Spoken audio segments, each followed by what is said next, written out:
अस्सलाम वालेकुम। वालेकुम अस्सलाम। जी, बात कीजिए।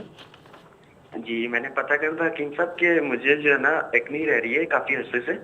क्या रह रही है? एक्नी। हाँ हाँ, ठीक है। तो मज़ीद मैं इसके लिए ये कि काफ़ी लोग मुझे कहा ऑयली चीज़ें वगैरह इस तरह मैं काफ़ी चीज़ों से जो है ना परहेज़ कर रहा हूँ। लेकिन उसके बावजूद भी ना मतलब एंड नहीं हो रहा, रह रही है बार-बार। ठीक, ठीक। जी। तो इसका मतलब ये है कि आपको अपने दस्तरखान और ग़िज़ाओं पे थोड़ी-सी नज़र रखनी चाहिए मोहतरम। तो आप जो अब तक दस्तरखान पे जितनी चीज़ें ले रहे हैं, तो उससे ये कैफ़ियत आपकी बढ़ती चली जाएगी। इस सिलसिले में सिर्फ़ मैं एक चीज़ है, अभी मैंने एक साहब को एक नुस्ख़ा बताया है हार्मोन्स के लिए, और वो इस मसले का बहुत ज़बरदस्त इलाज है।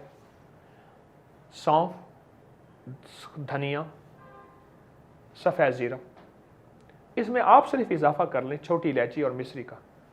मिश्री तो मैंने पहले भी बताई थी। एक छटाक सौंफ, धनिया, सफ़ेद ज़ीरा, छोटी इलायची, सब छटाक-छटाक 50-50 ग्राम, और मिश्री 250 ग्राम। इन सब को बारीक पीस लें, और बारीक पीसने के बाद 1 चम्मच खाने से 1 घंटा पहले या 2 घंटे बाद आप भरा हुआ चम्मच ले लीजिए।